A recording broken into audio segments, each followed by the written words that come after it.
ഞാൻ രാജലക്ഷ്മി പിള്ളை.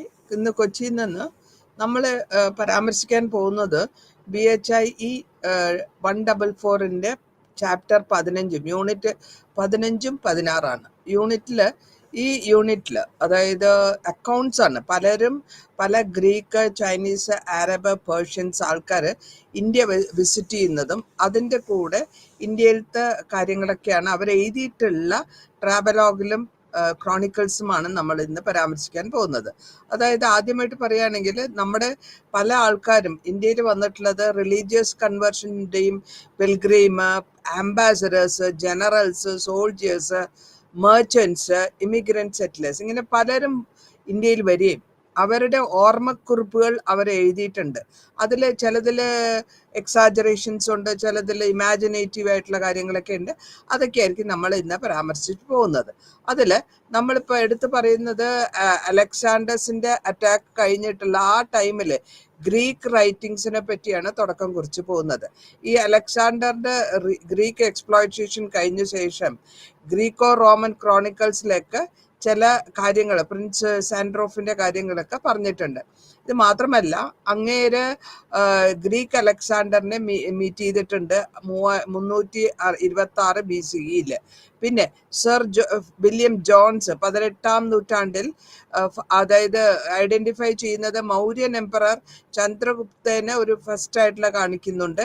അതേമാതിരി തന്നെ വലിയ കാര്യമായിട്ടുള്ള ഇന്ത്യൻ ഹിസ്റ്റോറിക്കൽ ക്രോണോളജിയിലും പറഞ്ഞു പോകുന്നുണ്ട്. ഗ്രീക്ക് റൂളർ മെഗസ്തനീസ് ഇവിടെ റെപ്രസെൻറ്റേറ്റീവായിട്ട് ഇവിടെ പാടലിപുത്രയിൽ അവരെ വിട്ടിട്ട് പോകുന്നുണ്ട്. അപ്പോൾ ഈ ചൈനീസ് ട്രാവലേഴ്സ് അതേമാതിരി ഫാങ്ഹിയാൻ, ഹ്യുൻസാങ് ഉള്ള ആൾക്കാരുടെ വരവും അവരുടെ ഹിസ്റ്റോറിക്കൽ ഡീറ്റെയിൽസും ഒക്കെ ഈ ചാപ്റ്ററിൽ പരാമർശിക്കുന്നുണ്ട്.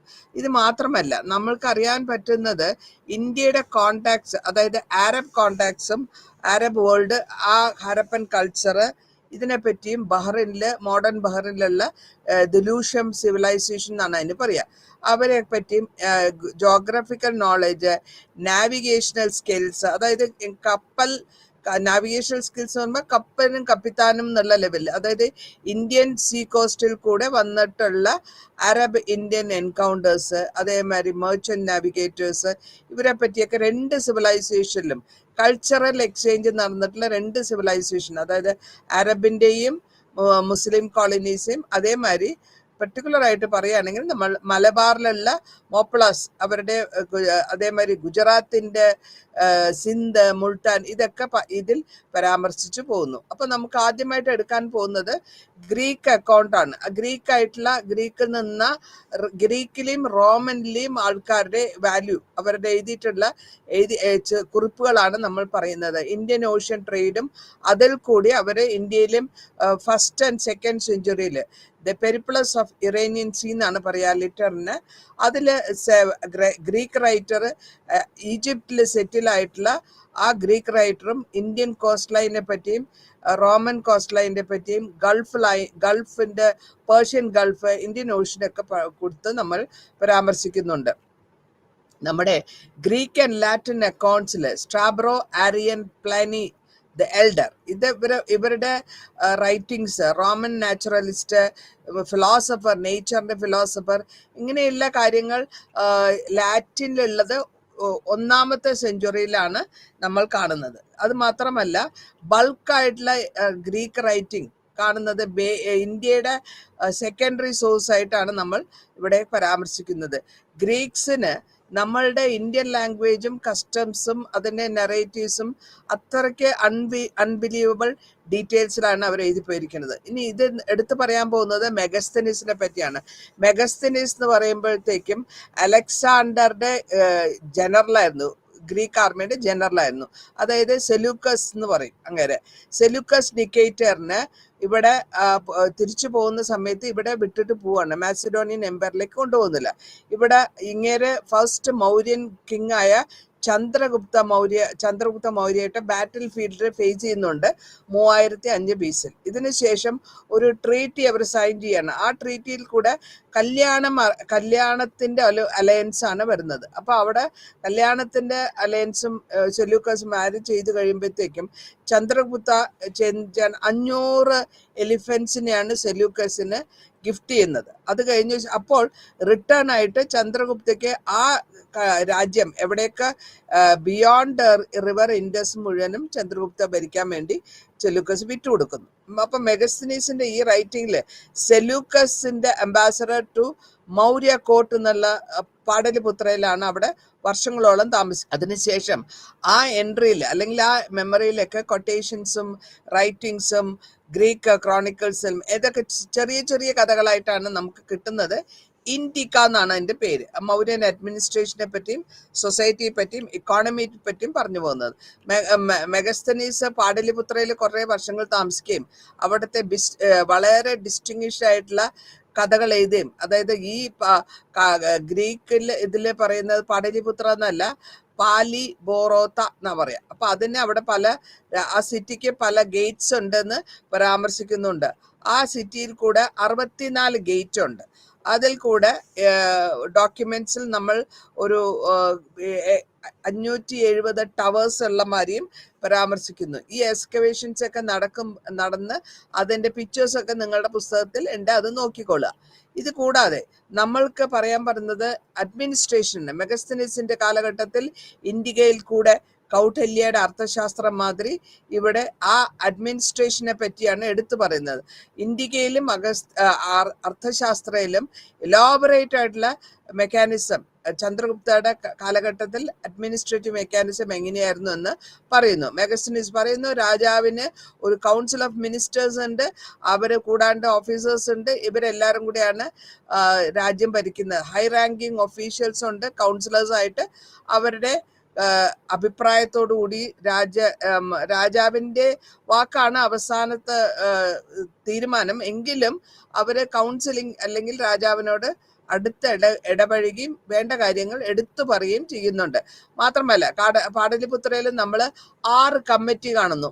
ഓരോ കമ്മിറ്റിയിൽ 5 മെമ്പേഴ്സ് വെച്ച് 6 കമ്മിറ്റി കാണുന്നു. അവരുടെ കമ്മിറ്റിന്റെ വർക്കുകൾ എന്താന്ന് വെച്ചാൽ ഒരു committee sanitation, registration of birth and death, regulation weight measures, care of foreigners, ഇങ്ങനെ ഭാഗമായിട്ട് ഓരോ കമ്മിറ്റി ടേക്ക് കെയർ ചെയ്ത് അവര് വൃത്തിയായിട്ട് കാര്യങ്ങൾ ചെയ്യുന്നു.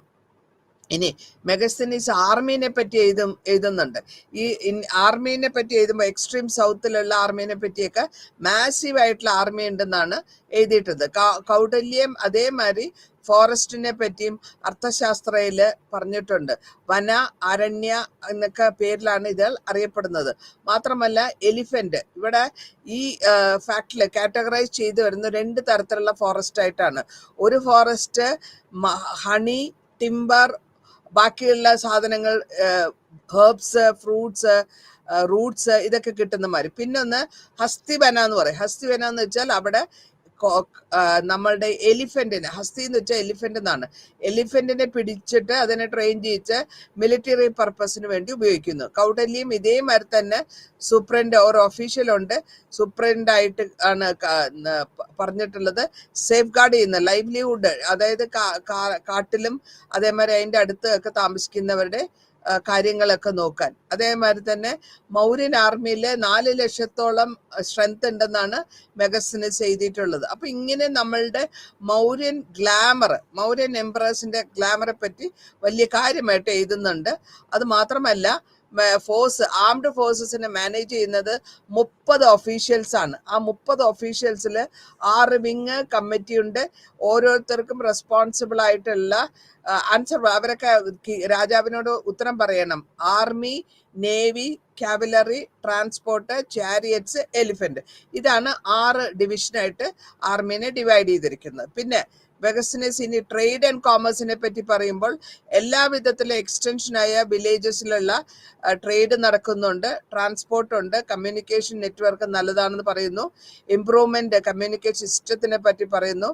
പ്രത്യേകിച്ച് നോർത്ത് വെസ്റ്റേൺ പ്രോവിൻസിൽ, അതായത് പാടലിപുത്രയും കണക്ട് ചെയ്തിട്ടുള്ള ബാക്കിയുള്ള ഭാഗങ്ങൾ, സർസം, ബീഹാർ, മിസോറം, ഉത്തർപ്രദേശ്, സെൻട്രൽ ഇന്ത്യ, ഇങ്ങനെയൊക്കെ പലയിടങ്ങളും വിശദീകരിച്ച് പറഞ്ഞുണ്ട്.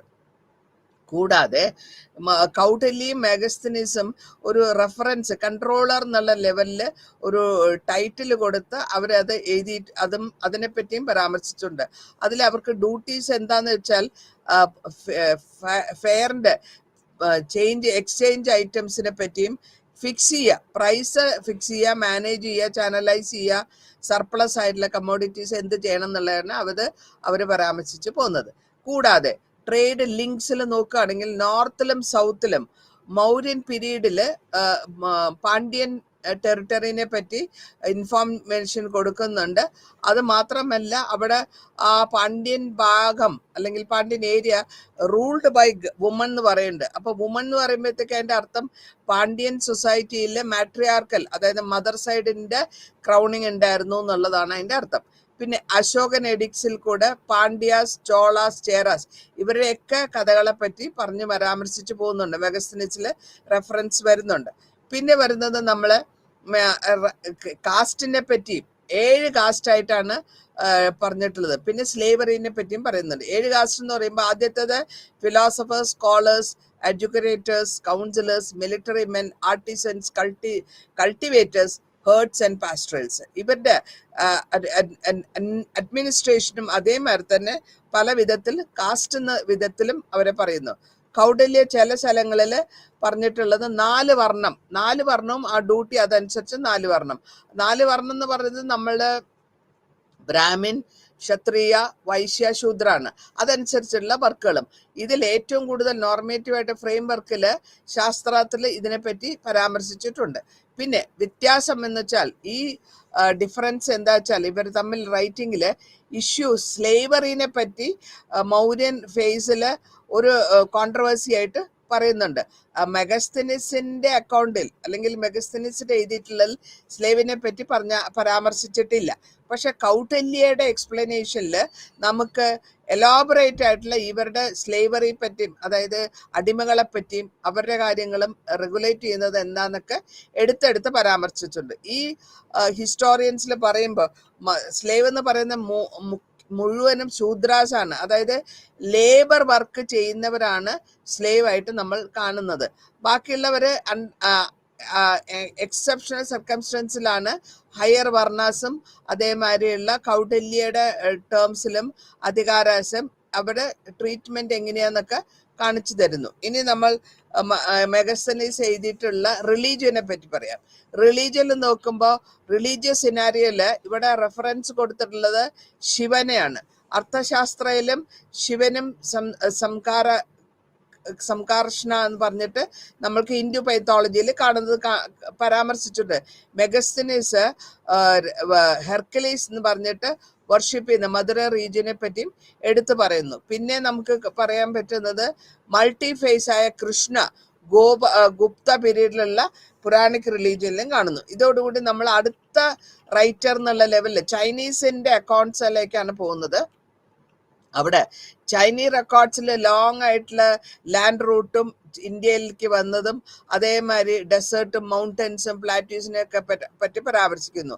ഇവർ വന്നവരൊക്കെ ബുദ്ധിസ്റ്റ് ഷ്രൈൻസും ഇമ്പോർട്ടൻ്റ് ആയിട്ടുള്ള പിൽഗ്രിമേജ് ഏരിയ, ബോണഫൈഡ് ആയിട്ടുള്ള മാൻസ്ക്രിപ്റ്റ്സ്, ബുദ്ധിസ്റ്റ് ട്രീറ്റീസ് ഇതൊക്കെ അവര് പരാമർശിച്ചു പോകുന്നുണ്ട്. അത് മാത്രമല്ല ബുദ്ധന്റെ ലൈഫിന്റെ പറ്റിയും ബുദ്ധിസ്റ്റ് ഫോളോവേഴ്സിനെ പറ്റിയും എടുത്തെടുത്ത് പറയുന്നു. ഇതിൽ കൂടുതലായിട്ട് നമ്മൾക്ക് കാണാൻ പറ്റുന്ന നറേറ്റീവ്സിൽ ഒരു സ്ട്രീം ചൈനീസ് ട്രാവലേഴ്സ് ഒരുപാട് പേര് വരികയും അവരുടെ ഒബ്സർവേഷൻസ് ഇന്ത്യയെ പറ്റി ഫാഹിയാൻ, ഹ്യുവൻസാങ്, യാങ്കി ഇവരൊക്കെ മാഹിയാനൊക്കെ എഴുതി പോകുന്നുണ്ട്. ഇതേ അടുത്തതായിട്ട് നമുക്ക് പറയാൻ പറ്റുന്നത് ഹിസ്റ്റോറിക്കലി ഇവരുടെ പീരീഡ്, ആ പീരീഡിൽ പർട്ടിക്കുലർലി ബുദ്ധിസത്തിന്റെ സമയമാണ്.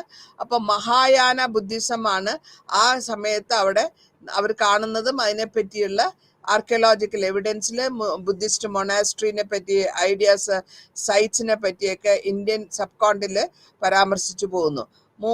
മാത്രമല്ല അശോകൻ പില്ലേഴ്സിനെ പറ്റിയും എടുത്തു പറയുന്നുണ്ട്. നമുക്ക് അശോകന്റെ കാര്യങ്ങൾ പറയുമ്പോൾ അശോകയുടെ എഡിക്സില് വളരെ സൈറ്റിനെ പറ്റി മാസീവ് ആയിട്ടുള്ള എംപയർ ആയിരുന്നു, നമ്പർ വെച്ചിട്ടുണ്ടായിരുന്നു, അല്ലെങ്കിൽ കോൺഫിഡൻസ് ആയിട്ടുള്ള ഒരു കാലഘട്ടമായിട്ടാണ് കാണുന്നത്. കൂടാതെ ഇതിൽ രണ്ട് കൺഫർമേഷൻ കാണുന്നുണ്ട്. മഹായാനവും നോൺ മഹായാനവും. ബുദ്ധിസ്റ്റ് ആണെങ്കിൽ ബുദ്ധിസ്റ്റ് ആയിട്ടുള്ളവർ ജീവിച്ചിരുന്ന മൊണാസ്ട്രികളിൽ, സെയിം മൊണാസ്ട്രികളിൽ മഹായാന ബുദ്ധിസം ബിലീവ് ചെയ്യുന്നവരും നോൺ മഹാനയും താമസിച്ചിരുന്നു എന്ന് കാണുന്നു. ഇത് ഇൻട്രസ്റ്റിംഗ് ആയിട്ടുള്ള സ്പ്ലിറ്റ് ആണ്. ബുദ്ധിസ്റ്റ് സംഘ, മഹായാന ആൻഡ് ഹീനയാന എന്നുള്ള ടേംസിനെ മഹായാന ഡിവിഷനിൽ കൂടി എടുത്ത് നമ്മൾ പരാമർശിക്കുന്നു. ഇതിൽ കൂടാതെ ആർഗ്യുമെന്റ് നോഷൻ ബുദ്ധിസം സ്പ്ലിറ്റിനെ പറ്റിയും ഐഡിയ ട്രഡീഷനെ പറ്റിയും ക്രിസ്ത്യാനിറ്റിനെ പറ്റിയും പറഞ്ഞു വരുന്നുണ്ട്. അതിൽ മൊണാസ്റ്റിക് ഡിസിപ്ലിൻ എങ്ങനെയായിരിക്കണം, മൊണാസ്ട്രിയിലുള്ള ജീവിതം എങ്ങനെയായിരിക്കണം, ഡോക്ട്രിൻസ്, ഡിവോഷണൽ പ്രാക്ടീസ് എന്തായിരിക്കണം, മഹായാന ഹീനയാനയിലെ രണ്ട് സ്ട്രീംസിലും ടീച്ചിങ്സ് എങ്ങനെയാണ്, സംഘ പരിവർത്തനം, ഇതൊക്കെ ഇൻക്ലൂഡ് ചെയ്ത് അവർ വളരെ കാര്യമായിട്ട് എഴുതിയിട്ടുണ്ട്. ഇനി അടുത്ത് നമ്മൾ പരാമർശിക്കാൻ പോകുന്നത് ഫാക്സിയാനാണ്. ഫാക്സിയൻ എന്ന് പറയും. അപ്പോൾ ഫാക്സിയൻ ട്രാവൽ ചെയ്തത് 399 മുതൽ 414 വരെ സെഞ്ചുറിയിലാണ്. അപ്പൊ സെക്കൻഡ് ഗുപ്ത റൂളർ, രണ്ടാമത്തെ ചന്ദ്രഗുപ്തയുടെ റെഷീമിലാണ് വരുന്നത്. അങ്ങേരെ ആണെങ്കിൽ ബുദ്ധിസ്റ്റ് മാൻസ്ക്രിപ്റ്റ്സും ഹാൻഡ് റിട്ടണും അതേമാതിരി മൊണാസ്ട്രികളിൽ പോയി പഠിക്കുകയും അവിടെ താമസിക്കുകയൊക്കെ ചെയ്തിട്ടുണ്ട്. ഹ്യുൻസാങ്ങിനെമാരി നോർത്ത് വെസ്റ്റേൺ സെൻട്രൽ ഇന്ത്യയിലും ട്രാവൽ ചെയ്യുന്നുണ്ട്. അത് കൂടാതെ നോർത്ത് വെസ്റ്റ് ഫ്രോണ്ടിയർ ആയ ഗംഗ വാലി തൊട്ട് സദേൺ ടിൽ ഈസ്റ്റേൺ കോസ്റ്റൽ പാർട്ടായ നോർത്ത് മോഡേൺ ഇപ്പോഴത്തെ വെസ്റ്റ് ബംഗാൾ വരെ ട്രാവൽ ചെയ്തതായി കാണിക്കുന്നു. അതായത് ബേ ഓഫ് ബംഗാളിന്റെ അടുത്ത് വരെ. അതേമാതിരി സീ റൂട്ടിൽ കൂടെ കടൽ മാർഗം ശ്രീലങ്കയിലേക്ക് പോകുന്നു. അവിടെ പോയി അവിടെ നിന്ന് റിട്ടേൺ ചെയ്യുന്നത് ചൈനയിലേക്ക് പോകുന്നു എന്നൊക്കെ പരാമർശിച്ചു പോകുന്നു. അപ്പോ ഇവിടെ ശ്രേഷ്ഠകാലം ട്രാൻസ്ലേറ്റിംഗ്, നമ്മുടെ എല്ലാം എഴുതിയിട്ടുള്ള കാര്യങ്ങളൊക്കെ ട്രാൻസ്ലേറ്റ് ചെയ്തിട്ടാണ് അങ്ങനെ ജീവിക്കുന്നത്. ഓതറൈസേഷൻ, സ്വന്തം പുസ്തകം ട്രാവൽസിന് ടൈറ്റിൽ ചെയ്യുന്നത് FOKOE, record of Buddhist of kingdom എന്നാണ് അതിൻ്റെ അർത്ഥം. ഇങ്ങനെ ചന്ദ്രഗുപ്ത സെക്കൻഡിന്റെ കാലഘട്ടത്തിലും അതേമാതിരി ഡിസ്ക്രിപ്ഷൻസിലും എങ്ങനെയായിരുന്നു ആൾക്കാർ ജീവിച്ചിരുന്നതെന്നൊക്കെ പരാമർശിക്കുന്നു. കൂടാതെ പ്രസൻസ് ആയിട്ടുള്ള സോഷ്യൽ, ഇക്കണോമിക്, റിലീജിയസ് കണ്ടീഷനിൽ ഗുപ്ത മോണാർക്ക് എങ്ങനെയായിരുന്നു എന്നുള്ളതും പരാമർശിച്ചു പോയിട്ടുണ്ട്. അപ്പൊ ഇതിൽ നമ്മൾ പുള്ളി ഒരു റെഫറൻസ് കൊടുക്കുന്നുണ്ട്. ഡേഞ്ചേഴ്സ്, അതായത് കടൽ മാർഗം കണക്ട് ചെയ്ത് വരുന്ന ഇന്ത്യ ചൈനയിൽ എന്തൊക്കെ ഡേഞ്ചേഴ്സ് വരുന്നു എന്നുള്ളതും പരാമർശിച്ചുണ്ട്. ഇനി ഫാഹിസൻ ബുദ്ധിസത്തിനെ പറ്റി ഉള്ള കാര്യങ്ങളാണ് പറയാൻ പോകുന്നത്. ബുദ്ധിസം രണ്ട് വിധത്തിൽ നേരത്തെ പറഞ്ഞു, മഹായാന, ഹീനയാന എന്നുള്ള രണ്ട് സബ്സെറ്റ് ആയിട്ട് വന്നു. അത് നോട്ടീസ് വന്ന ഹീനയാന, അതായത് ഗാന്ധാര ഏരിയൻ, ഉദയൻ ഏരിയൻ, ഇപ്പോഴത്തെ പാകിസ്ഥാൻ ഏരിയ, ബാനു, ഖുറാം റിവറിന്റെ Pakistan side, Kashmir valley, Darada river Indus locate തൊട്ട് കാശ്മീർ വാലി വരെ, ലോബ് നോർ എന്ന് പറയും അതിന്, ചൈനയുടെ ലോബ്നൂർ ചൈന, കനൗജ് ഉത്തർപ്രദേശിൽ, ഈ ഭാഗങ്ങളിലൊക്കെ ഇതുണ്ടെന്ന് പരാമർശിക്കുന്നു. മഹായാന സ്ട്രീമിൽ കൂടെ വളരെ പോപ്പുലർ ആവുന്ന മഹായാന ബുദ്ധിസ്റ്റിനെ പറ്റിയും, ബീഡ, അതേമാതിരി മധുര, പാടലിപുത്രയിൽ ജീവിച്ചതിനെ പറ്റിയും, കോട്ടാൻ എന്ന് പറയും, കോട്ടാൻ കിങ്ഡം, അതായത് ബുദ്ധിസ്റ്റ് ബ്രാഞ്ചസിലെ സിൽക്ക് റൂട്ടിന്റെ റൂളേഴ്സ് ആയ സാക്കാസിനെ പറ്റിയും മഹായാനസത്തിൽ കൂടെ പരാമർശിക്കുന്നു.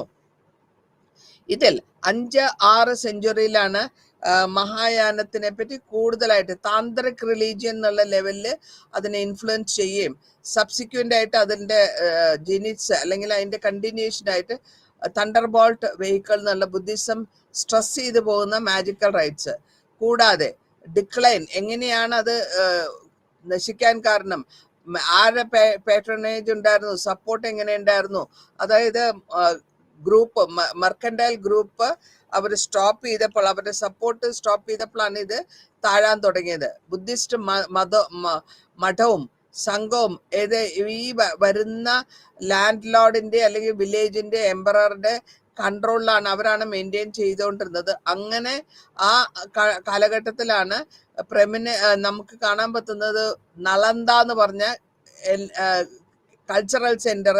ഇതിന് അവര് രാജാവ് കൊടുത്തിട്ടുണ്ടായിരുന്നത് 200 വില്ലേജാണ്. അപ്പൊ അതിൽ നിന്ന് വരുമാനം കൊണ്ടാണ് ആ നളന്ദ സംരക്ഷിച്ചു പോയിരുന്നത്. ഇനി ഫാ ഹുസൈൻ അശോകനെ പറ്റി പറയുമ്പോൾ ഫിലാന്ത്രോപ്പിനെയാണ് ഫോക്കസ് ചെയ്യുന്നത്. അവിടെ കൺവിൻസിംഗ് ആയിട്ട് ഹിസ്റ്ററി റൈറ്റിങ്ങും റീകോളിംഗ് ഒക്കെ എടുത്തു പറയുന്നു. ഇതും കൂടാതെ ഇൻവെസ്റ്റിഗേഷൻ ചെയ്തിട്ട് സ്റ്റഡി ചെയ്ത് മൗര്യൻ സോഴ്സസിനെ പറ്റിയും പറയുന്നു. ഹിസ്റ്റോറിയൻസ് റാമിഫിക്കേഷൻ അശോകയുടെ non violence non conquest policy, അതായത് ഫേമസ് വാറിന് ശേഷം അശോക പിന്നെ ലാവിഷായിട്ട് വാർ നടത്തുന്നില്ല, യുദ്ധം നടത്തിയിട്ടില്ല. ആ യുദ്ധം നടത്താണ്ട് വന്നപ്പോഴത്തേക്കും ആ യുദ്ധത്തിൽ എന്നാണോ മാനസാന്തരം ഉണ്ടായത് അതിനുശേഷം യുദ്ധം നടന്നിട്ടില്ല എന്നാണ് അർത്ഥം. ഇതിൽ കൂടെ ആ ആൾക്കാർക്ക് മുഴുവൻ ഒരു പാറ്റേണൽ അഫെക്ഷനും അതേമാതിരി സബ്ജക്ട്സിനെ രക്ഷപ്പെടുത്തുക അല്ലെങ്കിൽ അവരുടെ ആവശ്യത്തിനുള്ള കാര്യങ്ങളൊക്കെ പണമായിട്ട് ചെലവാക്കുമ്പോൾ അവരുടെ ട്രഷറിക്ക് ഒരു താരതമ്യേന അവരുടെ ട്രഷറി താഴാൻ തുടങ്ങി.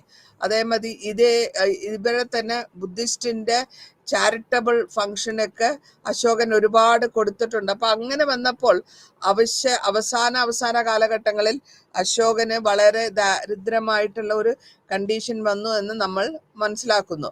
ഫാസിയാന്റെ ഫ്യൂഡലിസം, ഈ ലാൻഡ് കിട്ടുന്ന ഗ്രാൻഡ് പ്രീസ്റ്റ്മാർക്ക്, അതായത് ഭിക്ഷുക്കൾക്ക് ഗ്രാൻഡ് ആയിട്ട് പ്രൈസ് കൊടുക്കുന്നുണ്ട്.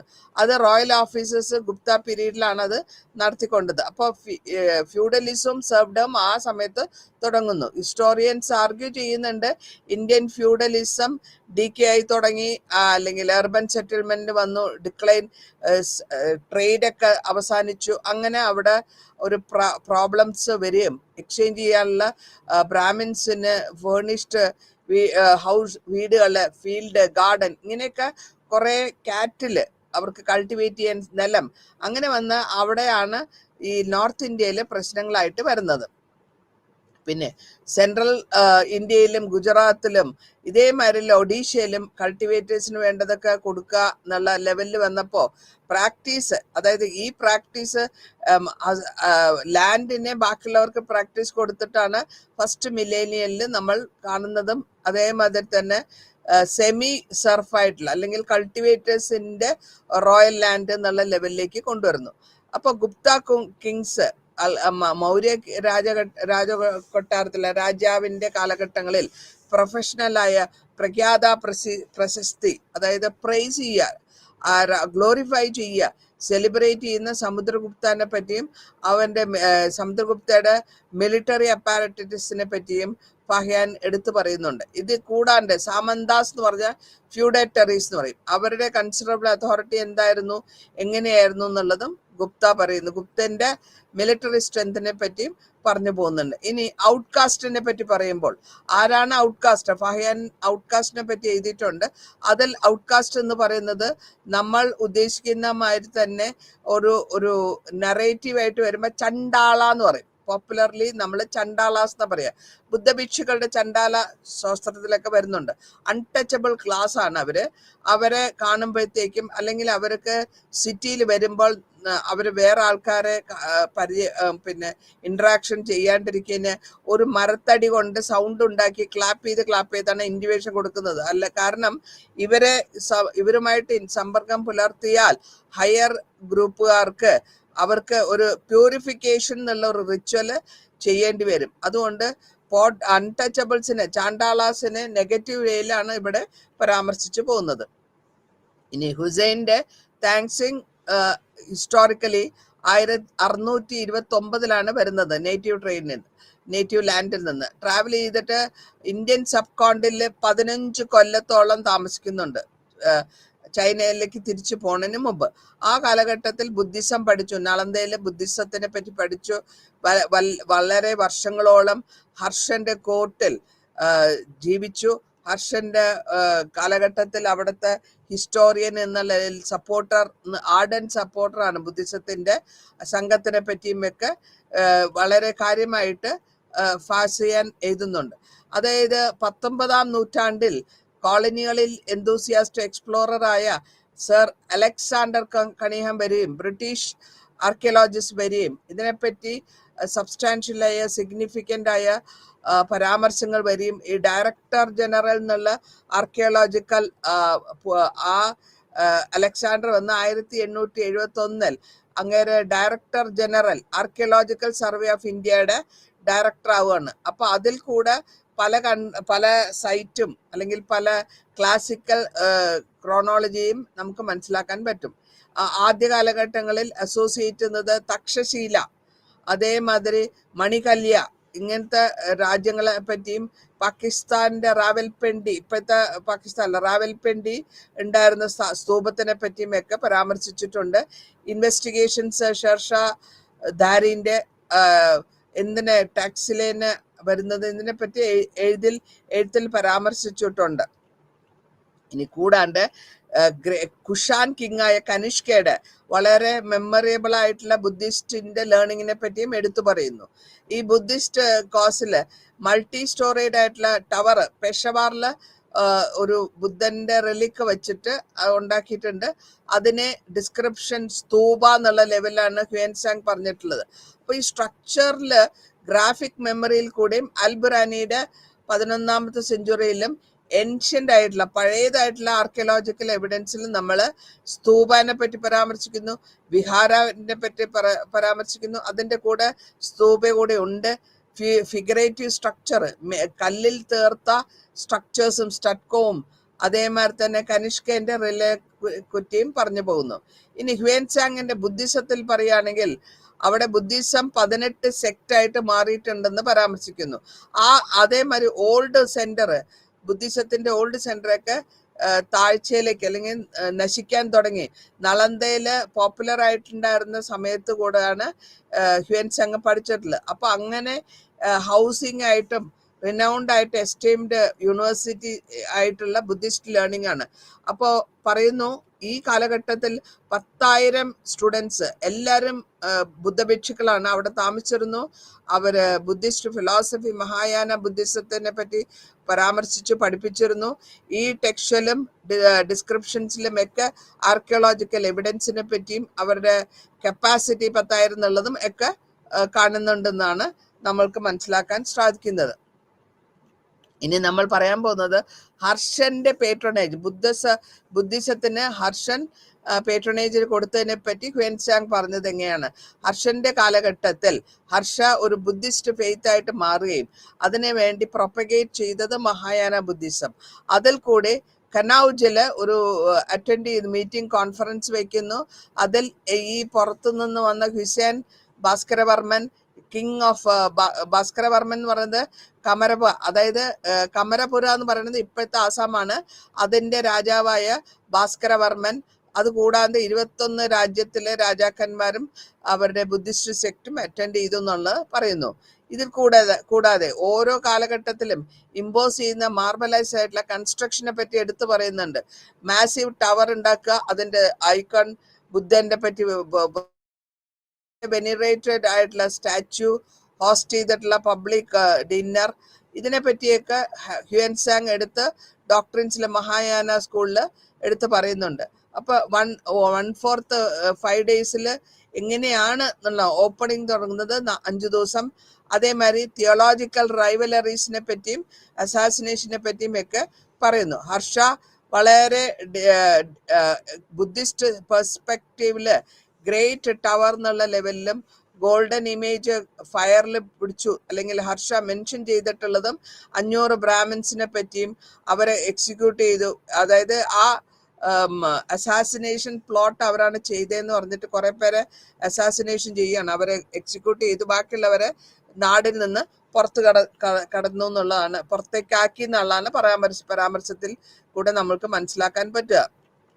ഇനി ഹ്യുവൻസാങ് ഫ്യൂഡലിസത്തെ പറ്റി എന്താണ് പറഞ്ഞിട്ടുള്ളതെന്ന് നോക്കുമ്പോൾ അവിടെ ഒരു സെക്ഷനിൽ ഡിറൈവ് ചെയ്യുന്നത് ഫ്ലറിഷിംഗ് ആയ പാടലിപുത്രയിൽ എംപയേഴ്സിന്റെ മഗധൻ പീരീഡിൽ റെഡ്യൂസ് ചെയ്തിട്ട് വളരെ ഗുപ്തൻ പീരീഡില് 2 വർഷത്തിനോളം 2 യുഗങ്ങളോളം ഉണ്ടായിരുന്നു.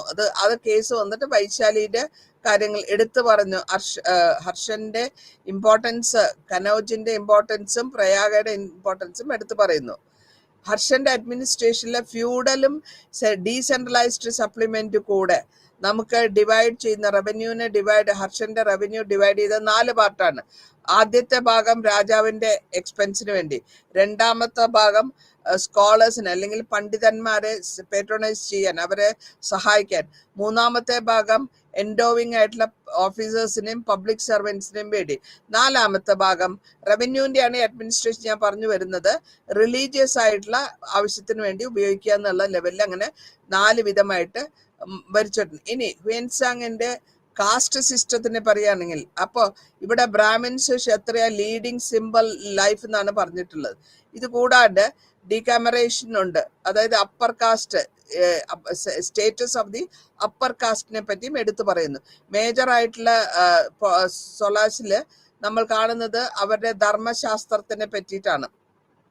അപ്പോ ധർമ്മശാസ്ത്രം ബ്രാഹ്മിൻസ് ക്ഷത്രിയ ശൂദ്രാസ് എന്നുള്ള ലെവലില് നമ്മൾ നേരത്തെ പറഞ്ഞു. ഇതേമാതിരി തന്നെ ഇവർക്ക് റെമ്യൂണറേഷനും എന്താ പറയാ, അവർക്ക് ഗ്രാൻഡും ലാൻഡ് ഗ്രാൻഡൊക്കെ കൊടുത്തു പോകുന്നുണ്ട് എന്നുള്ളതാണ് ഫഹാൻ റിപ്പോർട്ട് ചെയ്യുന്നത്.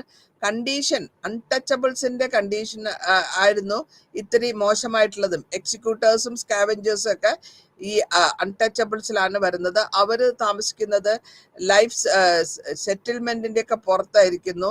അവര് ഉള്ളിയും ഗാർലിക്കും, അതായത് വെളുത്തുള്ളിയും ഉള്ളിയും കഴിക്കുന്നു. അങ്ങനെ ഓരോന്ന് എടുത്ത വ്യത്യാസങ്ങൾ വളരെ പ്രശസ്തമായിട്ട് പറഞ്ഞു പോയിട്ടുണ്ട്. ഇനി നമ്മൾ അടുത്തതായിട്ട് പറയാൻ പോകുന്നത് ആരബ്സിന്റെ പെർസെപ്ഷൻ ആണ്. സൗത്ത് ഏഷ്യനെ പറ്റി ആരബ്സിന്റെ പേർഷനാണ്. അവരെങ്ങനെയായിരുന്നു എന്നുള്ളത് നമുക്ക് നോക്കാം.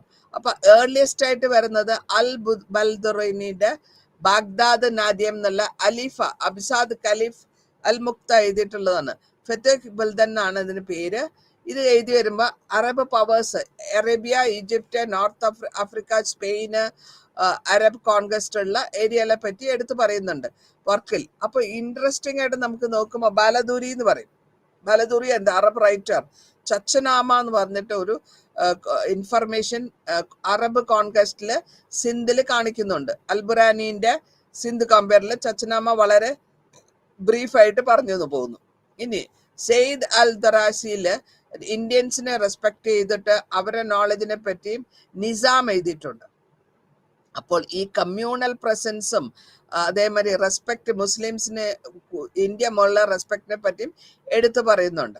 കൂടാതെ നമുക്ക് അറിയാൻ പറ്റുന്നത് എന്താ വെച്ചാൽ, ഇന്ത്യയുടെ റെക്കോർഡിൽ ഈ ലാൻഡിനെ land of riches, spices, ordinary food അല്ലെങ്കിൽ ക്ലോത്ത്, മലബാറിനെ ബലാദ് ഫിൽഫിൽ എന്നൊക്കെയാണ് അറബ് റൈറ്റിംഗ്സിൽ നമ്മൾ മനസ്സിലാക്കാൻ ശ്രമിക്കുന്നത്.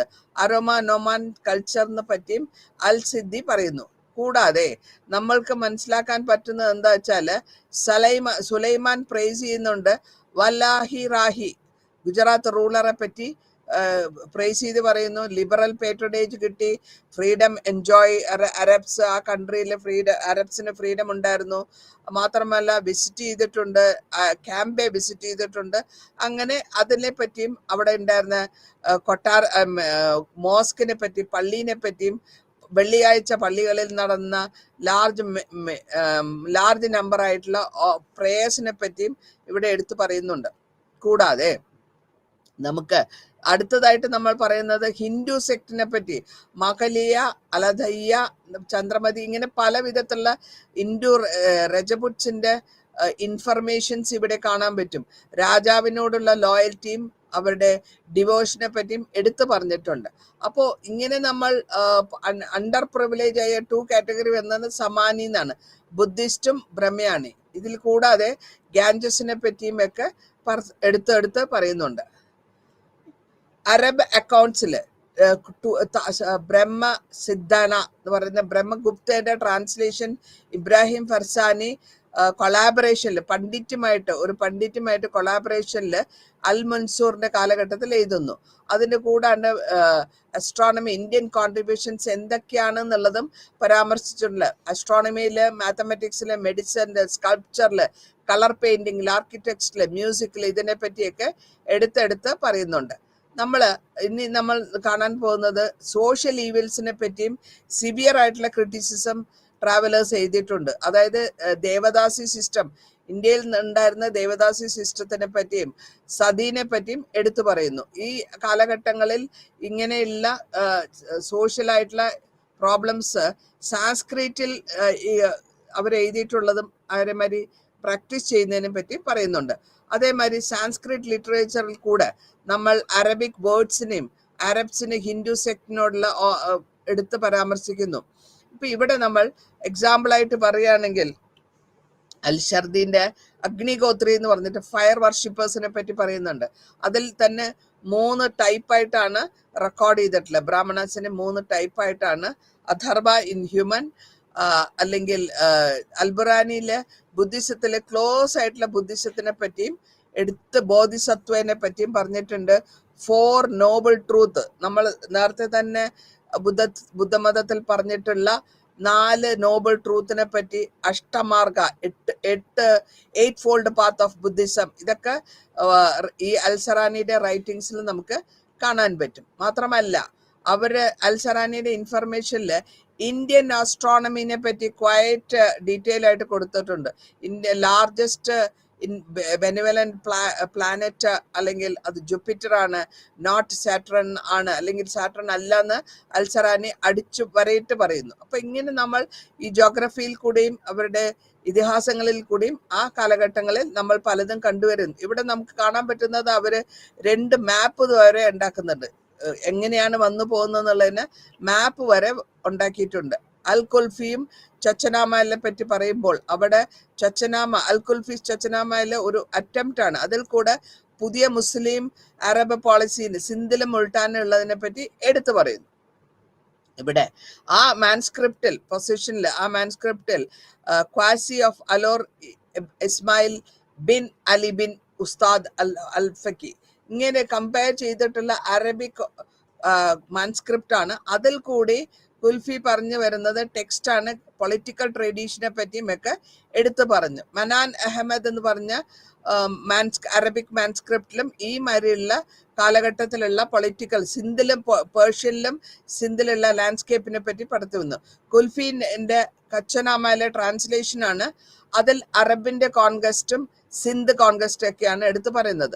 ഇതേമാതിരി തന്നെ അതിന്റെ ചച്ചനാമയില് ആ ചച്ച ഡൈനാസ്റ്റിയിലെ ദാർ സിന്ധിന്റെ ഫൗണ്ടർ ചെയ്ത ഫാദറായ ദഹർചന്ദിന്റെ ചഞ്ച്, ഇവിടെ റൊമാൻറ്റിക് ആയിട്ടുള്ള റാണിയുടെയും സിന്ധിന്റെ റാണിയുടെയും ചച്ചേന്റെ പ്രോഗ്രസ്സും അവര് ചെയ്യുന്ന കാര്യങ്ങൾ, ഭരണം പിടിച്ചെടുക്കാൻ എടുക്കുന്ന കാര്യങ്ങളെ പറ്റി പരാമർശിച്ച് പോയിട്ടുണ്ട്.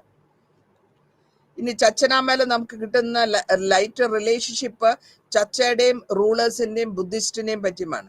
ആ ബുദ്ധിസ്റ്റ് എന്തൊക്കെയാണോ ബ്രാഹ്മണ റൂളേഴ്സിന്റെ കയ്യിൽ അവരുടെ കാലഘട്ടങ്ങളിൽ അനുഭവിച്ചത് അതിനെപ്പറ്റി എടുത്തു പറയുന്നു. അപ്പൊ അതുകൊണ്ടാണ് അവര് ലേറ്റർ ഓൺ അവര് മുഹമ്മദ് ഖാസിം വന്നപ്പോൾ അവര് സപ്പോർട്ട് കൊടുക്കാൻ തുടങ്ങി. ചച്ചനാമയില് ക്രൂഷ്യൽ ആയിട്ടുള്ള ഡീറ്റെയിൽസ് അറബ് കോൺഗസ്റ്റിനെ പറ്റിയും ലെറ്റേഴ്സ് കൊടുത്തിട്ടുള്ള ഹജ്ജിന്റെയും ഹജീജിന്റെയും ക്വാസിമിന്റെയും ഡീറ്റെയിൽസ് കൊടുക്കുന്നുണ്ട്.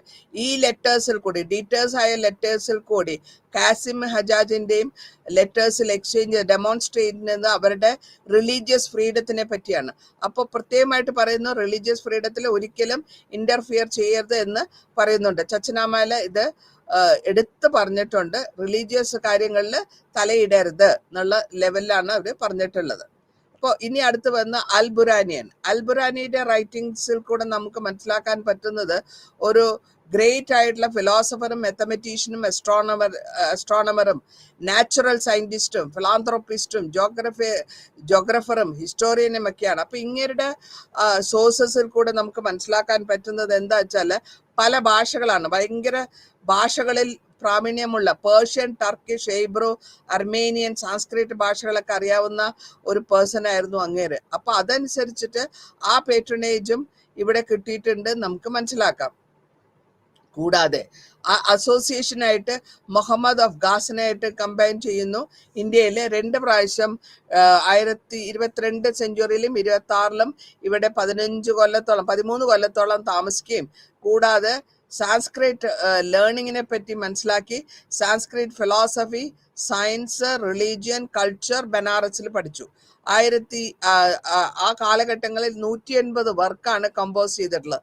അതിൽ 22 ഇപ്പോഴും സർവൈവ് ചെയ്യുന്നുണ്ട്. എലോബറേറ്റഡ് അൽബറിനിയുടെ എക്സെപ്ഷണൽ അസ്ട്രോണമിനെ പറ്റിയുള്ള അറിവ്, മാത്തമെറ്റിക്കൽ പ്രോജക്ട്സ് ഒക്കെ നമുക്ക് ആ ഒബ്സർവേഷനിൽ കൂടെ കാണാൻ പറ്റും. അത് മാത്രമല്ല, പല വിധത്തിലുള്ള ഇന്ത്യൻ സ്മൃതിയും പതാഞ്ജലി, യോഗാശ്ര ഇതൊക്കെ ഇവര് ട്രാൻസ്ലേറ്റ് ചെയ്ത് ഇന്ത്യൻ സിസ്റ്റത്തിനെ പറ്റി, അസ്ട്രോണമി, റിലീജിയൻ, ലിറ്ററേച്ചർ, കൾച്ചർ ഇതൊക്കെ ഒബ്സർവ് ചെയ്തിട്ടുള്ളതിനെ പറ്റി ട്രാൻസ്ലേഷൻ സാൻസ്ക്രിറ്റ് ടു അറബിക്, അതേമാതിരി അറബിക് ടു സാൻസ്ക്രിറ്റും പരിവർത്തനം ചെയ്തിട്ടുണ്ട്. അപ്പോൾ ഈ പരിവർത്തനങ്ങൾ കൂടെ കിതാബ് സംയുക്ത, കിതാബ് പതാഞ്ജലി എന്ന് പറയുന്നത് പതാഞ്ജലിനെയാണ് അറബിക്കിലേക്ക് മാറ്റി എഴുതുകയും, അതേമാതിരി കർണതിലക എന്നുള്ള അസ്ട്രോളജി സ്പീക്സ് ചെയ്യുന്നത് സോളാർ ആൻഡ് ലൂണാർ എക്ലിപ്സിനെ പറ്റിയാണ്. അപ്പൊ അങ്ങനെ ഒരുപാട് റൈറ്റിങ്സിൽ കൂടെ നമുക്ക് ആ കാലഘട്ടത്തിൽ നടന്ന കാര്യങ്ങൾ മനസ്സിലാക്കാൻ പറ്റും എന്നുള്ളതാണ് ഇതിന്റെ അർത്ഥം. അപ്പോ അടുത്തതായിട്ട് നമ്മൾ പോകുന്നത് ഇബാൻ ബത്തൂത്തയുടെ കാലഘട്ടത്തിലും ഇതേമാതിരി വരികയും ക്വാസി ഫാമിലിയിലുള്ള തിയോളജി കൂടിയും ഇബാൻ ബത്തൂത്ത പോയി കഴിഞ്ഞു. അത് കഴിഞ്ഞിട്ട് വളരെ കാലം ഇവിടെ ഇബാൻ ബത്തൂത്ത അനലിറ്റിക്കൽ മൈൻഡിൽ കൂടെ പരാമർശിച്ചു പോയിട്ട് ഇവിടെ ശ്രീലങ്കയിലേക്കും പോകുന്നു. അവിടെയും കുറച്ചു കാലം താമസിക്കുന്നു. ഹിന്ദുസിന്റെയും മുസൽമാനെയും പറ്റിയൊക്കെ പറഞ്ഞു പോകുന്നുണ്ട്. ഇനി നമ്മൾ അടുത്തതായിട്ട് പരാമർശിക്കുന്നത് ഇംഗ്ലീഷ്, പേർഷ്യൻ ഐസിൽ എങ്ങനെയായിരുന്നു മുസ്ലിം റൂളേഴ്സിന്റെ നോട്ടം എന്നുള്ളതായിരുന്നു നമ്മൾ ഇത്രയും നേരം പരാമർശിച്ചു പോയിട്ടില്ല. ഇനി നമ്മൾ അടുത്തതായിട്ട് പോകാൻ പോകുന്നത്, അടുത്ത ലെസണിൽ വരുന്നത് യൂറോപ്യൻ ആയിട്ടുള്ള ആൾക്കാരുടെ വരവും അതേമാതിരി അവരുടെ റൈറ്റിങ്സിൽ കൂടെ കിട്ടാൻ പറ്റുന്ന ഒരു കാര്യങ്ങളായിരിക്കും നമ്മൾ പരാമർശിക്കാൻ പോകുന്നത്.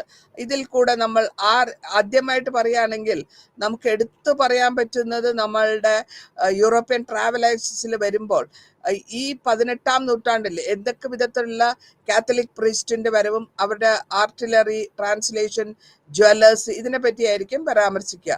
ഇവിടെ കൾച്ചറൽ മീറ്റിംഗിൽ കണ്ടെയ്ൻഡ് കോൺഫ്ലിക്റ്റ് ഉണ്ട്. അതിൽ കൂടെ ഇവിടെ നമ്മൾ യൂറോപ്യൻ ട്രാവലേഴ്സ് വന്നത് മിഡീവൽ ഏർലി മോഡേൺ പീരീഡിന്റെ ടൈമിലാണ്.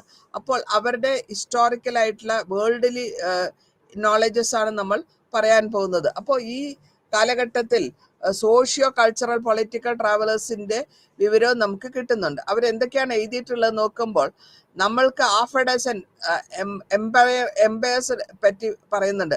16-ാം സെഞ്ചുറിയിൽ പൊളിറ്റിക്കലി ഇന്ത്യ ഡിവൈഡ് ചെയ്ത് കിടക്കുന്ന സമയം കിങ്ഡം ഓഫ് വിജയനഗര ഏറ്റവും പവർഫുൾ ആയിരുന്നു. പോർച്ചുഗീസിന്റെ അറൈവലും അതേമാതിരി സെക്കൻഡ് ഹാഫിൽ 16th സെഞ്ചുറിയിൽ മുഗൾസിന്റെ അറൈവലും അതേമാതിരി ട്രാവലേഴ്സ് യൂറോപ്പിലേക്ക് പോകുന്നതും മജസ്റ്റിക് ആയിട്ടുള്ള മുഗൾ പൊളിറ്റിക്കൽ സ്പീഷീസിനെ പറ്റി നമ്മൾക്ക് പരാമർശിക്കാൻ പറ്റും.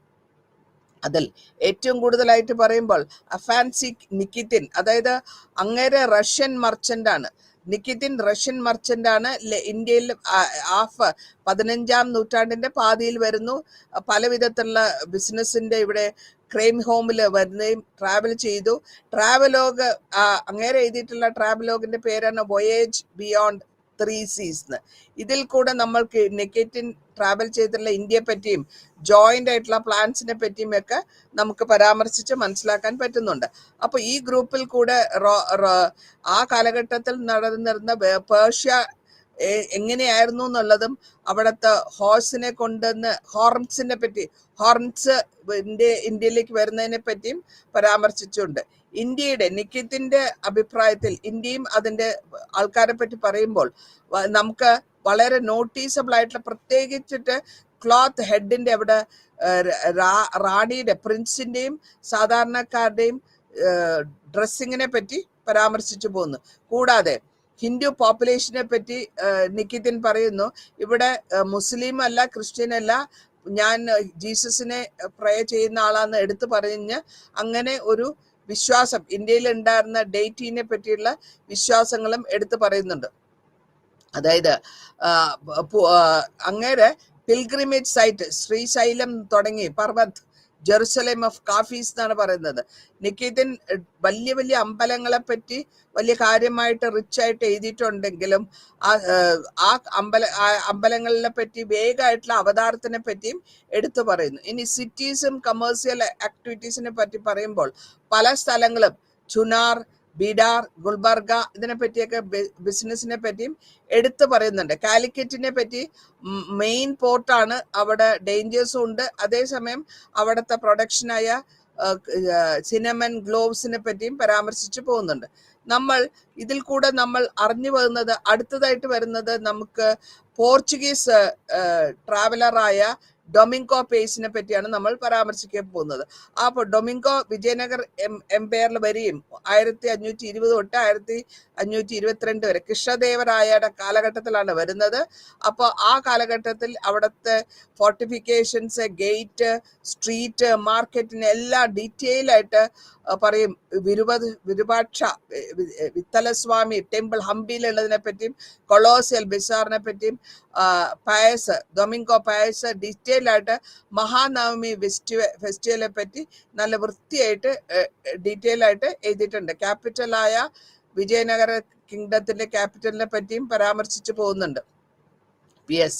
അപ്പോൾ PS-ന്റെ ഡീറ്റെയിൽ കൂടെ 3 ടെമ്പിളാണ് പ്രത്യേകമായിട്ട്. ഔട്ട്സൈഡ് സിറ്റിന്റെ ടെമ്പിള് വിട്ടലേശ്വർ എന്ന് പറയും, വിരൂപാക്ഷ എന്ന് പറയും, മൂന്നാമത്തത് പറഞ്ഞിട്ടില്ല. ഇതിന്റെ ഓരോ സ്ട്രക്ചറിലും പഗോഡ ടൈപ്പ്, അതായത് ബ്യൂട്ടിഫുൾ ആയിട്ട് സ്ട്രീറ്റും ഹൗസും ബാൽക്കണിയും ഒക്കെ ഉണ്ടെന്നാണ് പരാമർശിച്ചത്. പിരമിഡ് ഷേപ്പിലുള്ള ടവറിനെ പറ്റി പരാമർശിച്ചിട്ടുണ്ട് പീസ്.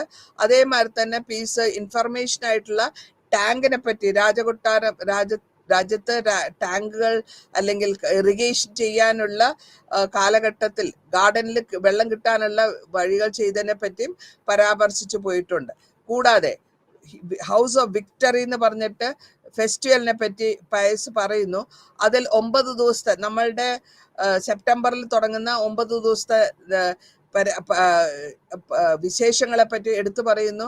അതിൽ ഈ ആ കാലഘട്ടത്തിൽ വരുന്ന രാജാക്കന്മാരുടെ ഡാൻസേഴ്സ് അല്ലെങ്കിൽ അവരുടെ റെസ്ലിംഗ് മാച്ചസ്, ഫയർ വർക്ക്സ്, കാസ് എല്ലാം എടുത്തെടുത്ത് വർഷിപ്പ് ചെയ്യുന്നത്, റോയൽ ഹോഴ്സിനെ കൊണ്ടുപോകുന്നതും ഒക്കെ, ക്വീനിന്റെ ജ്വല്ലറിനെ പറ്റി, ഡ്രസ്സിനെ പറ്റി, അല്ലെങ്കിൽ സൂപ്പർവൈസ് ചെയ്യുന്ന രാജാവിന്റെ ഫെസ്റ്റിവൽ ടൈമിൽ രാജാവ് എങ്ങനെ സൂപ്പർവൈസ് ചെയ്യുന്നൊക്കെ പറഞ്ഞു പോകുന്നു. കൂടാതെ രാജാവായ കൃഷ്ണദേവരായ എങ്ങനെ ഉണ്ടായിരുന്നു? അങ്ങനെ മീഡിയം ഹൈറ്റ് ആണ്, ഫെയർ കോംപ്ലക്ഷൻ ആണ്, ഗുഡ് ആണ്, റാദർ ഫാറ്റ് ആൻഡ് തിൻ. ഫേസിനെ പറ്റി, അതായത് അങ്ങേരുടെ പേഴ്സണാലിറ്റിനെ പറ്റിയും എടുത്തു പറയുന്നുണ്ട്. കൃഷ്ണദേവരായയുടെ പേഴ്സണാലിറ്റിയെ പറ്റിയും എടുത്തു പറയുന്നു. ഇനി നമ്മൾ അടുത്തതായിട്ടുള്ള പോർച്ചുഗീസ് ഹോഴ്സ് ട്രേഡായ ഫെർണാനോ നൂയിസ് എഴുതിയിട്ടുള്ള ഇത് ഓർമ്മക്കുറിപ്പുകളിൽ കൂടെ പോവാം. 1536-37 ക്യാപിറ്റലായി അച്ചുതാരിയയിൽ നിന്നും ബാറ്റിൽസ്, കൃഷ്ണദേവരായയുടെ യുദ്ധങ്ങളും ഈ വിസിറ്ററിന്റെ ഇൻട്രസ്റ്റും കൃഷ്ണദേവരായയെ പറ്റിയും ബാറ്റിൽസ്, ഡെക്കാൻ സുൽത്താൻമാരുമായിട്ടുള്ള വഴക്കുകളും അവരുടെ എക്സ്ട്രാവജന്റ് ആയിട്ടുള്ള ജ്വല്ലറിയെ പറ്റിയും ഫെർണാണ്ടസ് പറയുന്നു. ഇനി ഹിസ്റ്റോറിക്കലായിട്ട് പറയുകയാണെങ്കിൽ വിജയനഗർ എംപയറിനെ പറ്റി സുൽത്താൻ നുമിസ് പറയുന്നത് വളരെ കിങ്ഡം വളരെ വളരെ വലുതാണ്. അപ്പൊ എസ്റ്റാബ്ലിഷ്മെന്റ് ഓഫ് വിജയനഗർ വരുന്നതിന് മുമ്പ് ക്യാപിറ്റലായ സംഗം ഡൈനാസ്റ്റി ആയിരുന്നു. അതിനെപ്പറ്റി ക്രോണിക്കളില് വിശ്വതിങ്ക പറയുന്നുണ്ട്. 1230 അങ്ങനെ ഡേറ്റ് എടുത്ത് പറയുന്നില്ലെങ്കിൽ കൂടെയും നുനീസ് അറേറ്റ് ചെയ്യുന്നത് എംപറർ കറക്റ്റ് അല്ലെങ്കിൽ കൂടെയും എല്ലാം കൊറോബറേറ്റ് ചെയ്യുന്ന ബാക്കിയുള്ള സാൾട്ടനേറ്റ് ആയിട്ടുള്ള കാര്യങ്ങളെ പറ്റിയും 2 ബ്രദേഴ്സ് തമ്മിലുള്ള കപിലി കിങ്ഡത്തിലും തുഗ്ലക്ക് തമ്മിലുള്ള അപ്പോയിന്റ്മെന്റ് ആയ കമാൻഡേഴ്സ്, സുൽത്താൻമാരുടെ കമാൻഡേഴ്സിനെ പറ്റിയും എടുത്ത് പറയുന്നു. ഇനി കൃഷ്ണദേവരായയുടെ ത്രോൺ അസസ്മെന്റ്, അതായത് രാജാഭിഷേകത്തിന് ശേഷം അങ്ങേര് നടത്തിയിട്ടുള്ള ക്യാമ്പയിനുകൾ എവിടെ പോയിട്ടുണ്ടോ അതിനെപ്പറ്റിയും പറഞ്ഞു പോകുന്നുണ്ട്. നുമിസ് ഡീറ്റെയിൽ ആയിട്ട് പോർച്ചുഗീസ് റൂളിനെ പറ്റി പറയുന്നു. ആ വാറിലൊക്കെ, ആ യുദ്ധത്തിലൊക്കെ പോർച്ചുഗീസ് എന്തൊക്കെ ചെയ്തു എന്നുള്ളതും എടുത്തു പറയുന്നുണ്ട്. ഇനി നമ്മൾ കൃഷ്ണദേവരായയുടെ കാലഘട്ടത്തിൽ നടന്ന കാര്യങ്ങൾ, അച്ചുതാരിയെയും യുനീസ് പറഞ്ഞതൊക്കെ മനസ്സിലാക്കി. അടുത്തതായിട്ട് നമ്മൾ പോകാൻ പോകുന്നത് സർ തോമസ് റോയിന്റെ കാലഘട്ടമാണ്. അതായത് സർ തോമസ് റോ ഇംഗ്ലീഷ്മാൻ, ജഹാംഗീറിന്റെ കോർട്ടിൽ വന്നിരുന്ന ഒരു ഇംഗ്ലീഷ് ലെറ്റർ, അതായത് കിങ് ജെയിംസ് ഫസ്റ്റിന്റെ കയ്യിൽ നിന്ന് ലെറ്ററും കൊണ്ടുവരുന്ന മുഗൾ എംപററായ ജഹാംഗീറെ കാണാൻ വരികയും ട്രേഡ് എഗ്രിമെന്റിന് വേണ്ടി സൈൻ ചെയ്യാനും, അതായത് ഈസ്റ്റ് ഇന്ത്യ കമ്പനിയുടെ റെപ്രസെന്റേറ്റീവ്മാർ അവരുടെ റോയൽ കോർട്ടിൽ താമസിക്കുന്നു. ജാനുവരി 16 മുതൽ 18 വരെ, ഫെബ്രുവരിയിലും ജേർണി തിരിച്ചു പോവാണ്. അപ്പോ അംബാസഡർ ആയിട്ട് 4 കൊല്ലത്തോളം മുഗൾ കോർട്ടിൽ താമസിച്ചിട്ടുണ്ട്. ഡീറ്റെയിൽ ആയിട്ടുള്ള ലെറ്റേഴ്സും പേഴ്സണൽ മാറ്റേഴ്സും പ്രകാശമൊക്കെ റോ എസ്റ്റാബ്ലിഷ് ചെയ്തു. ഈസ്റ്റ് ഇന്ത്യ കമ്പനീന്റെ സെലക്റ്റീവ് ആയിട്ടുള്ള അരിസ്റ്റോക്രാറ്റിക് ആയിട്ടുള്ള റോയൽ കമ്മ്യൂണിറ്റിയിൽ കൂടെ പോകുന്നുണ്ട്. ഇവരുടെ റോയൽ ഓഡിയൻസിൽ എന്തൊക്കെയായിരുന്നു, ഏതൊക്കെ ജീവിതമാണ് എന്നുള്ളതും എടുത്ത് പരാമർശിക്കുന്നു. ഇമേജ് ജഹാംഗീറിന്റെ ദർബാറും പബ്ലിക് ഓഡിയൻസിന് പോകുന്നതും എടുത്ത് പറയുന്നുണ്ട്. അപ്പോൾ ഡീറ്റെയിൽ ആയിട്ടുള്ള മുഗൾ കോർട്ട്, ജഹാംഗീറിന്റെ ഇൻട്രസ്റ്റ്, 4 തരത്തിലുള്ള gold thread miniature Jahangir gift ചെയ്തിട്ടുള്ളത്, റിച്ച് ആയിട്ടുള്ള ടർബൻ, ഇങ്ങനെയൊക്കെ മിനിയേച്ചർ ഫോമിലൊക്കെ എംപററിന് കൊടുക്കുകയും, അതേമാതിരി തന്നെ റിലീജിയനെ പറ്റിയും സർ തോമസ് റേ അക്കൗണ്ട് എഴുതുന്നുണ്ട്. അതിൽ കൂടി വളരെ ഔട്ട്ലുക്ക് സെക്കുലർ ആയിട്ടുള്ള ഒരു ഔട്ട്ലുക്ക്, പാദുഷ എന്നാണ് പറയുന്നത്. ആ പാദുഷ എന്ന് പറയുമ്പോഴത്തേക്കും എല്ലാ റിലീജിയനെയും എൻകറേജ്, സാറ്റിസ്ഫൈഡ് ആണ്, പക്ഷെ ഒരു കൺവേർഷൻ അല്ല എന്നാണ് എടുത്തു പറയുന്നത്. ഇതേമാതിരി സർ തോമസ് എഴുതിയിട്ടുണ്ട് ജഹാംഗീറില് മൊങ്ക് ആണെങ്കിൽ കൂടെയും ജയ്പൂരിലും ജഹാംഗീർ മൊങ്കിനെ സംസാരിക്കുകയും വളരെ കൈൻഡായിട്ട് സംസാരിക്കുകയും അയാളെ ആദരപൂർവ്വം കെട്ടിപ്പിടിക്കുകയും ഇതിനെപ്പറ്റിയൊക്കെ പരാമർശിച്ചിട്ടുണ്ട്. കാരണം ഇതിൽ നമുക്ക് മനസ്സിലാക്കാൻ പറ്റുന്നത് ജഹാംഗീറിന്റെ നോൺ ഇസ്ലാമിക് ഫെയ്ത്ത് ഉള്ളവരോടുള്ള കരുതലാണ് തോമസ് റോ എടുത്തു പറയുന്നത്. അപ്പോൾ ഈ പാദുഷാന്റെ ഗ്രേറ്റ് ടൈമിങ്ങിനെ പറ്റി ജറോക്ക ദർശൻ, അതായത് ആൾക്കാരെ കാണാനുള്ള ദർശൻ കൊടുക്കുക, അതിൽ ആ ലെറ്റ്യൂസ് വിൻഡോസിൽ കൂടെ സ്ത്രീകളും അവിടെ ഇരിക്കാറുണ്ട് എന്നുള്ള ഒരു അഭിപ്രായം കാണുന്നുണ്ട്. അവരുടെ പാദുഷാന്റെ രാജ്യ ബോഡൗൺ വരുമ്പോഴും തുല ഡൊണേഷനും പാദുഷ എന്തൊക്കെ ആഭരണങ്ങൾ ധരിച്ചിരുന്നു റോ വളരെ ക്ലിയർ ആയിട്ട് പറഞ്ഞു പോകുന്നു. അപ്പോൾ നമ്മൾക്ക് മനസ്സിലാക്കാൻ പറ്റുന്നത് എന്താന്ന് വെച്ചാൽ ഈ ഡീറ്റെയിൽസിൽ കൂടെ ആർമർ എങ്ങനെയാണ് മിലിറ്ററി ക്യാമ്പയിൻ നടക്കുന്നത്, പാദുഷ ആ ക്യാമ്പില് പോകുമ്പോൾ എന്തൊക്കെ വിധത്തിലുള്ള അറേഞ്ച്മെന്റ്സ് ആണ് അവിടെ ചെയ്തിരുന്നത്, യൂറോപ്യൻ ഗ്രേറ്റ്നെസ്സിനെ പറ്റി നമുക്ക് കാണാൻ പറ്റും. അമീർ ഖുസ്രുവിന്റെ പോപ്പുലാരിറ്റിയും ഫാദറിന്റെ അഫെക്ഷനും ഖുറാം, നൂർജഹാൻ, അസഫ് മക്കളുടെ കാര്യങ്ങളൊക്കെ എടുത്തു പറയുന്നുണ്ട്.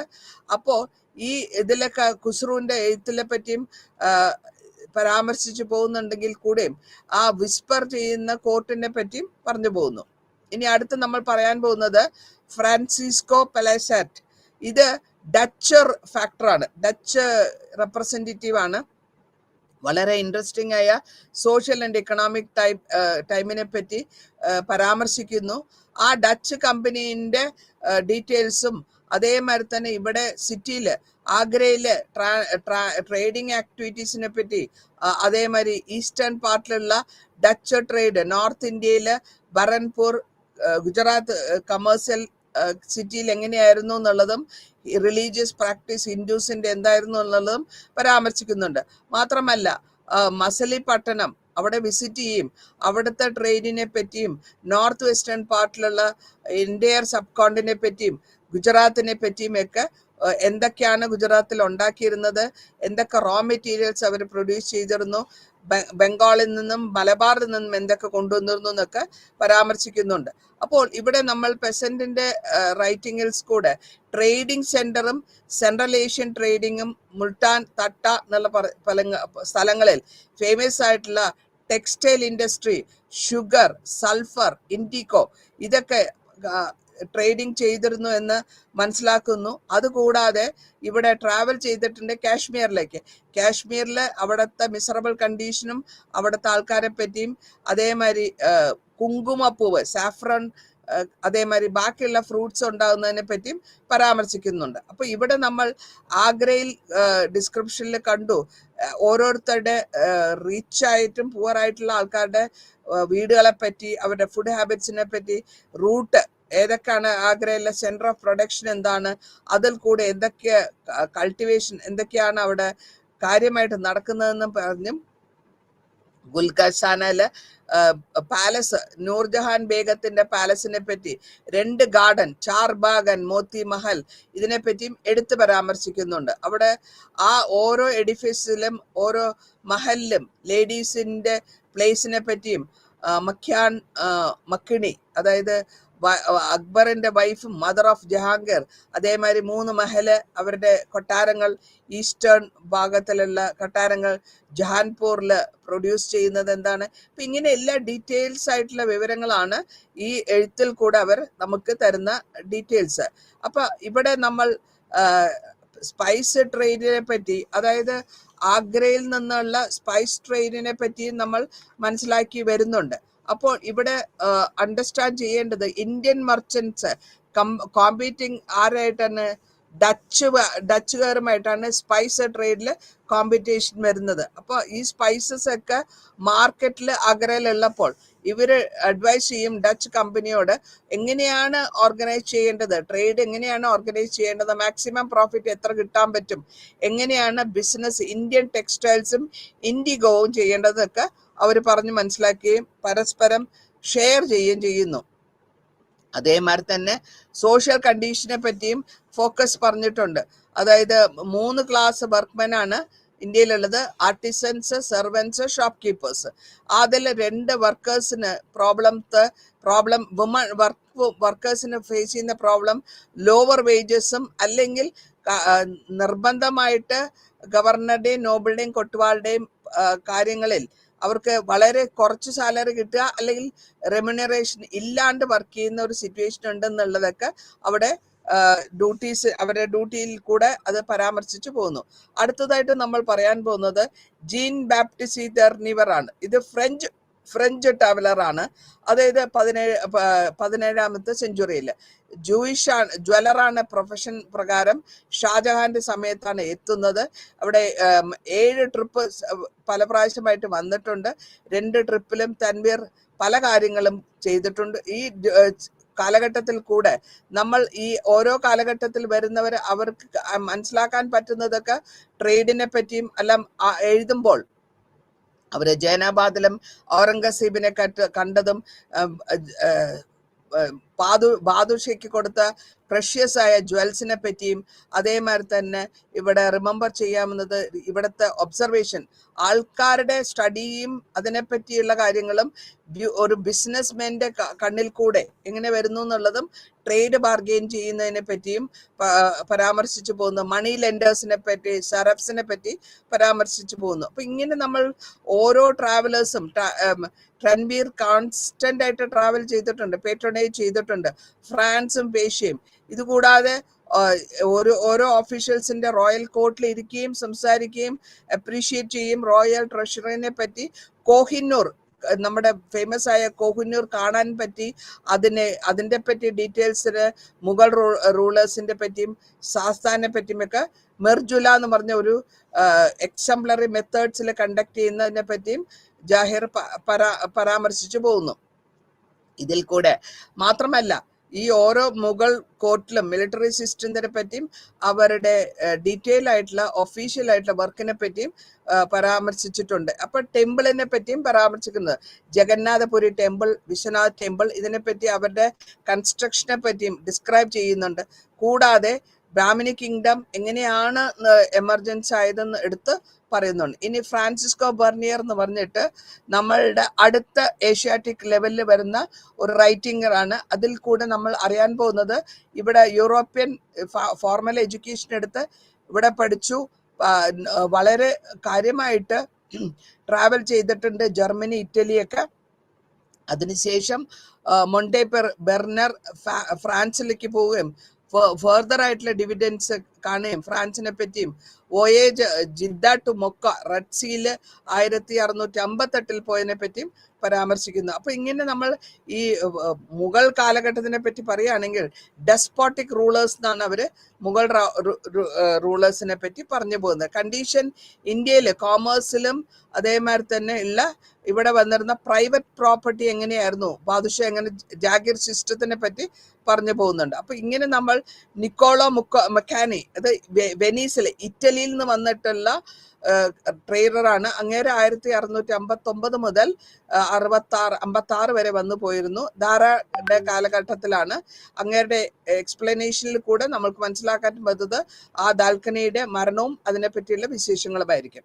ഇനി ലേഡീസിന്റെ റെപ്രസെന്റേഷനും മുഗൾ ഹാരത്തിൽ എന്തൊക്കെ ഉണ്ടായിരുന്നു എന്നും അവർ പറയുന്നു. അപ്പൊ ഈ കാലഘട്ടത്തിൽ ഇങ്ങനെ ഇതോടുകൂടി ഇത് അവസാനിക്കുന്നു. നന്ദി, നമസ്കാരം.